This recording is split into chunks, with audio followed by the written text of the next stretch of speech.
जो क्रिया भाव शून्य रहती है वह फलवती नहीं होती है। श्वास के कोटि कोटि भाग प्रमाण कर दो, एक भाग प्रमाण भी यदि आपकी देव शास्त्र गुरु के प्रति श्रद्धा बैठ गई है तो आचार्य विभिन्न कहते हैं कि आपका ये संसार अर्धपुद्गल परिवर्तन शेष रह गया।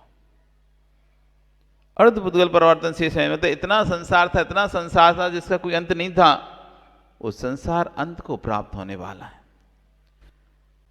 सामान्य उदाहरण से भी हम कहें तो उदाहरण भी उसके लिए एक छोटा पड़ जाएगा कि संपूर्ण समुद्र के जल का पानी का बूंद बनाना है, या संपूर्ण समुद्र के जल के पानी जितना भी पानी है इस भूमंडल पर, उस संपूर्ण पानी की बूंदें बनाकर गिनना है कितना पानी है। राहुल कितना होगा है? कोई हिसाब नहीं है, कोई अंत नहीं हो सकता, पानी ही अथाह है। जब समुद्र की गहराई आज तक किसी ने नाप नहीं पाया तो पानी को कैसे उसकी बूंद बना पाएगा? पता भी तो होना चाहिए कितना गहरा है, तब तो हम कैलकुलेशन लगा सकते हैं कि भैया इतने पानी में इतना जगह घेरता है तो इतनी जगह घेरने में कितनी बूंदें बने। कैलकुलेशन से भी निकाल सकते हैं कि एक गिलास पानी में इतनी बूंदें होती है और एक गिलास पानी इतना जगह घेरता है, इतना डायमीटर है, इस क्षेत्र में इतना डायमीटर है, इससे लगता है कि इसमें इतनी बूंदें होना चाहिए।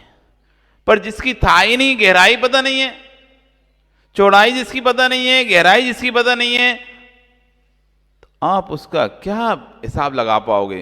कुछ भी नहीं लगा पाओगे, संभव ही नहीं है। ऐसी मिथ्या दृष्टि जो संसार है उसी तरह का है। कितने भव लेगा वो, कोई नियत नहीं है। कितने लेगा, कितने भव में मुख चला जाएगा, कोई पता नहीं कितने भव में जाएगा। लेकिन सम्यक दृष्टि का जरूर नियत है, कितने भव में चला जाएगा। अर्धपुद्गल परावर्तन काल में शेष में चला जाएगा। नियम से मोक्ष उसका टिकट फाइनल है। विश्व में कोई ताकत नहीं बची संसार में उसे रोक कर रख सके। अब क्यों? उसने श्वास के कोटि भाग प्रमाण भी देवशास्त्र गुरु के प्रति अपनी श्रद्धा जगाई थी। देवादि देव चरणे परिचरणम सर्व दुख निर्हरणम काम दुही काम दाहिनी परचुया दादतो नित्यम। आचार्य समद्भव स्वामी महाराज पंचम काल के कली काल सर्वज्ञ की उपाधि से जिनको सम्मानित किया गया था, न्याय के प्रकांड विद्वान, वो आचार्य लिख रहे हैं काम दुही काम दाहिनी। दो शब्द गए। भगवान की जो भक्ति है, अरिहंत की जो सेवा है, देवादि देव चरणे परिचरणम, जो देवादि देव के चरणों की परिचरणा यानी सेवा करता है, सर्व दुख निर्भरणम, उसके संपूर्ण दुखों का क्षय होता है। और क्या होता है? काम दुही काम दाहिनी। और वो सेवा उसको काम दुही, काम यानी भोगों को, दुही यानी देने वाली होती है।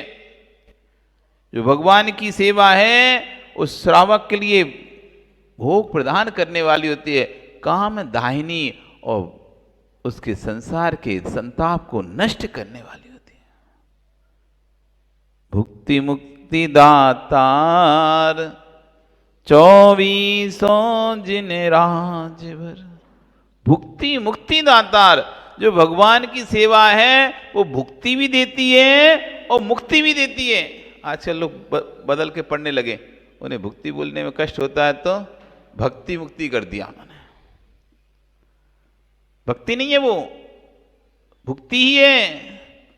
जहां आचार्य संत स्वामी कह रहे हैं काम दुही काम दायिनी, जो भगवान की सेवा है वो भोगों को भी देती है और मुक्ति को भी देती है। भुक्ति मुक्ति दातार। पहले भोग प्राप्त होते हैं भगवान की भक्ति करने से, फिर उन भोगों से जीव उदासीन हो जाता है और मुक्ति को प्राप्त करता है। जितने भी दिगंबर विराज तपस्याएं करते हैं, जितने भी दिगंबर विराज तपस्या कर रहे हैं, इससे वो क्या प्राप्त करेंगे? पहले जो भी धर्म कर रहे हो आप, या जो भी तपस्या कर रहे हो, भगवान की भक्ति कर रहे हैं, यहां से क्या प्राप्त करोगे? सीधा सिद्ध सिला, तो मुक्ति, नुक्ति, क्या नुक्ति कह रहे, क्या कह रहे हैं? नुक्ति समझते कैसे कहते हैं? नुक्ति बुंदिया, भुजिया, भुक्ति। स्वर्ग में जाके ऐश्वर्यशाली देव बनेंगे, स्वर्ग में जाकर वैभवशाली देव बनेंगे, स्वर्ग में जाकर रिद्धिधारी देव बनेंगे। जितने भी आचार्य परमेष्ठी, साधु परमेष्ठी, श्रावक गण, श्राविकाएं, व्रती, जो भी वर्तमान काल में भक्ति भाव के साथ भगवान की सेवा कर रहे हैं, भगवान की आराधना कर रहे हैं, तपस्या कर रहे हैं, आराधना कर रहे हैं, विनय कर रहे हैं, इनसे वो नहीं चाहते, कुछ भी नहीं भी चाहते, तब भी उनको मिलेगा। वो नहीं भी चाहते तब इनको स्वर्गों के बड़े बड़े भोग प्राप्त होंगे, भुक्ति। फिर वहां से उन भोगों को भोगने के बाद वहां से च्युत होकर ऐसे स्थान पर जन्म लेंगे जहां पर मुक्ति के नियोग होंगे। ऐसे स्थान पर जन्म लेंगे, चौथे काल में जन्म लेंगे, उत्तम सेनन के साथ जन्म लेंगे, क्योंकि चौथा काल होना चाहिए, उत्तम सेनन होना चाहिए, तब तो जाकर मुक्ति होगी। यदि काल चौथा नहीं है तो मुक्ति नहीं हो सकती, और सेनन उत्तम नहीं है तो भी मुक्ति नहीं हो सकती। भले चौथे काल में क्यों जन्म लिया, ले लिया तुमने, लेकिन आपको वज्र वृषभ नारद सेनन नहीं मिला तो आपकी मुक्ति नहीं हो सकती। वज्र वृषभ नारद सेनन भी चाहिए, काल भी चाहिए, द्रव्य, क्षेत्र, काल, भाव, भव, चारों जब मिलेंगे तब जाके कहीं मुक्ति होगी। तो अभी भोग और फिर वहां से च्युत होकर ऐसे स्थान पर उत्पन्न होना जहां पर द्रव्य भी है, शरीर भी मिला है, सेनन मिला है, क्षेत्र भी है, विदेश क्षेत्र जैसा काल भी है, चौथा काल भी है, और भाव भी है, और मनुष्य भव भी है। दो बातों का ध्यान दो, दो शब्दों पर ध्यान दो। अरिहंत की वाणी कैसी है? काम दुही काम दायनी, एक क्षण की वंदना का परिणाम किए हैं। जैसे काम धेनु इच्छित फल को देती है, वैसे ही भगवान की वाणी संसार की सुखों को देती है। भक्ति काम वासना का दहन करने वाली है, निर्वाण को भी प्रदान करने वाली है। ये कौन कह रहा है? महान आचार्य, तार्किक आचार्य आचार्य संत स्वामी कह रहे हैं। अंतरंग में जाग गई आस्था, एक समय प्रमाण काल की आराधना। एक माली की कन्या जो पुष्प किसी माला में काम का नहीं बचा, उसको अरिहंत की देरी पर चढ़ा के चली गई। एक माली कन्या माला बनाती थी, और जो पुष्प रह गया, किसी में लग नहीं रहा, बच गया, अतिरिक्त पुष्प था, उसको कहाँ भगवान की बाहर देरी पर चढ़ाकर चली गई। परंतु सिद्धा थी, विश्वास था, जब बिना काम आए पुष्प को चढ़ाने से वे स्वर्ग की विभूति को प्राप्त कर गई। वे कन्या पूछा बदि ज्ञानी मुनिराज से कि इस जीव ने कौन सा पुण्य किया था जो स्वर्ग में इतना रिद्धिधारी देव हो गया है? तब मुनिराज बोले, कुछ नहीं, ये माली कन्या थी जो पुष्प काम का नहीं था, वह मंदिर की देहरी पर चढ़ाकर चली गई थी। श्रद्धा से उसके ऐसे विशुद्ध परिणाम हुए, वह निम्न कुल को छोड़कर देव पर्याय को प्राप्त हुई। अंतरंग की आस्था और विशुद्धि के परिणाम से जब एक माली कन्या जो वस्तु काम की नहीं है वो भगवान के चरणों में चढ़ा के चली जाती है, तो देव गति के उच्च कुल को, रिद्धिधारी पद को प्राप्त हो जाते हैं। फिर तो जो देह आपके काम की है, जो पर्याय आपकी काम की है, यदि आपने उस पर्याय को भगवान की सेवा में लगा दिया तो आप भी भगवान बन जाओ, इसमें कोई आश्चर्य की बात नहीं है। जब बिना काम की वस्तु का मूल्य मिल रहा है, जब जो वस्तु उपयोग में नहीं आ रही उस वस्तु का मूल्य मिल रहा है, तो जो वस्तु उपयोग में आ रही है यदि उसका आपने बेचा तो मूल्य मिलेगा कि नहीं मिलेगा? अभी सुन रहे थे मंगलाचरण, क्या सुन रहे थे मंगलाचरण में? क्या? उमरिया? क्या बोल रहे थे पंडित जी? कमरिया हो गई टेढ़ी। उमरिया बीती जाए रे। ये उम्र बीती जा रही है, जैसे जैसे उम्र बीतती जाएगी ये कमर टेढ़ी होती जाएगी, आंखों से दिखना बंद होता जाएगा, आठों पहर शरीर के 9 मल द्वारों से मल निकलना चालू हो जाएगा। अभी नहीं समझ में आ रहा? जैसे जैसे उम्र ढीलेगी ये आंखों से मल टपकेगा, कानों से मल टपकेगा, नाक से टपकेगा, मुंह से टपकेगी लार, सब जगह से मल निकलेगा, शरीर से दुर्गंध निकलेगी। कोई पास ही बैठना नहीं चाहेगा, सड़ी धी हो जाएगी। तब तुम कहोगे अब भगवान हमें आपकी भक्ति करनी है। अभी स्वस्थ है, समझ में नहीं आ रहा, जब सड़ेगी ना तो पता चलेगा कहां कहां से शरीर कहां कहां से दर्द करना शुरू करेगा। सोच भी नहीं पाओगे तुम, सोच भी नहीं पाओगे। इसलिए जब तक स्वस्थ शरीर है तब तक कर लो भक्ति, कर लो गुरुओं की सेवा। जब खराब हो जाएगा ना, कमर से उठ नहीं पाने, आंखों से दिख नहीं पाना, पैरों से चल नहीं पाना, हाथों में दम नहीं रहेगा तो हाथों से किसी की व्यक्ति भी नहीं कर पाओगे, फिर ताकत ही नहीं लगेगी, हिम्मत ही नहीं आएगी शरीर में कि 1 मंजिल चढ़ जाए, 2 मंजिल चढ़ जाए। 1 मंजिल चढ़ने में भी रो रो रो दोगे, हाँप जाओगे, सांस भर जाएगी, शरीर दिन प्रतिदिन कमजोर हो रहा है।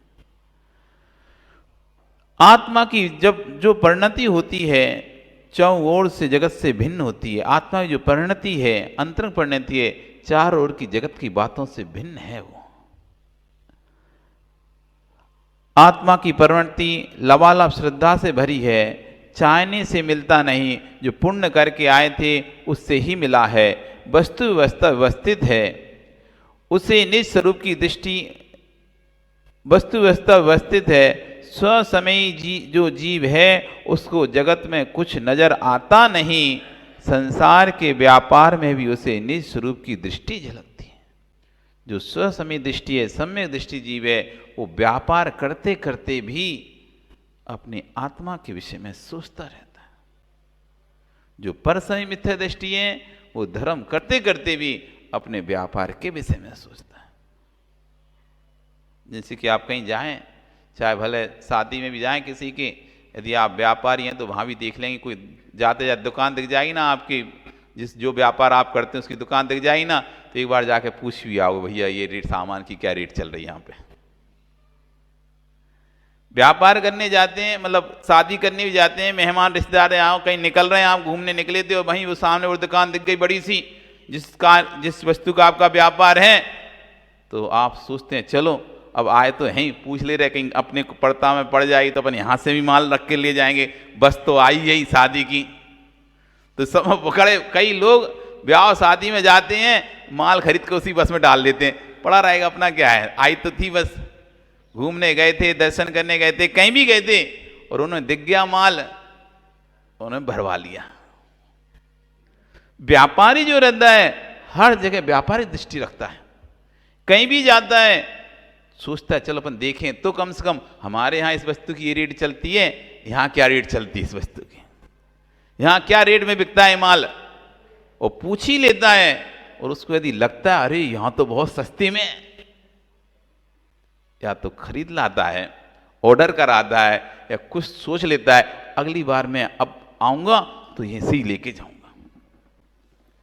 अपनी व्यापारी दृष्टि से हर समय हर जगह कहीं भी जाता है वह, उसके दिमाग में ना व्यापार चलता रहता है। व्यापारी दृष्टि है तो व्यापार चलता है। ऐसे जिसकी स्वसमय दृष्टि रहती है, अपने आत्म कल्याण की दृष्टि रहती है, वो कहीं भी जाता है, कहीं भी रहता है, उसके मन में चलता है मेरा कल्याण कैसे होगा। बाहर भी जाता है तो उसको ये बहाना नहीं रहता अभी तो मैं बाहर हूं, कैसे मंदिर जाऊंगा, कैसे शिव पूजन करूंगा, वहाँ भी वो खोजता रहता है, यहाँ कोई मंदिर मिल जाए, यहाँ अभिषेक का कितने बजे समय होता है, अथवा यहाँ कोई महाराज हैं क्या, मैं हार दे लूँ, दर्शन कर लूँ। इस तरह से उसके अंतरंग में हर समय ही चलता है। जिसको अपने कल्याण की भावना होती है, चलो इस बार अगली साल वो महाराज जी आए थे, उससे मैंने एक नियम लिया था, अब इस बार ये महाराज आए हैं तो इनसे भी मैं अपने जीवन में एक नियम लेता हूँ, इनसे भी अपने कल्याण के लिए कुछ पूछता हूँ। कोई तो ऐसा नियम होगा जिससे मेरा कल्याण होगा, कोई तो ऐसा संयम होगा जिससे मेरा कल्याण, ऐसे उसके दिमाग में चलता रहता है हर समय। जैसे आपके धर्म उठते खाते सोते जगते व्यापार चल रहा है। क्यों सुनील, फोन बंद ही नहीं कर सकते, फोन चालू रहता है, कब कौन आ जाए फोन, कब कहाँ व्यापार। महाराज जी इसलिए तो आहार में नहीं आ पाते, वो फोन बंद ही नहीं कर सकते हम तो, पूरे समय व्यापार चल रहा है।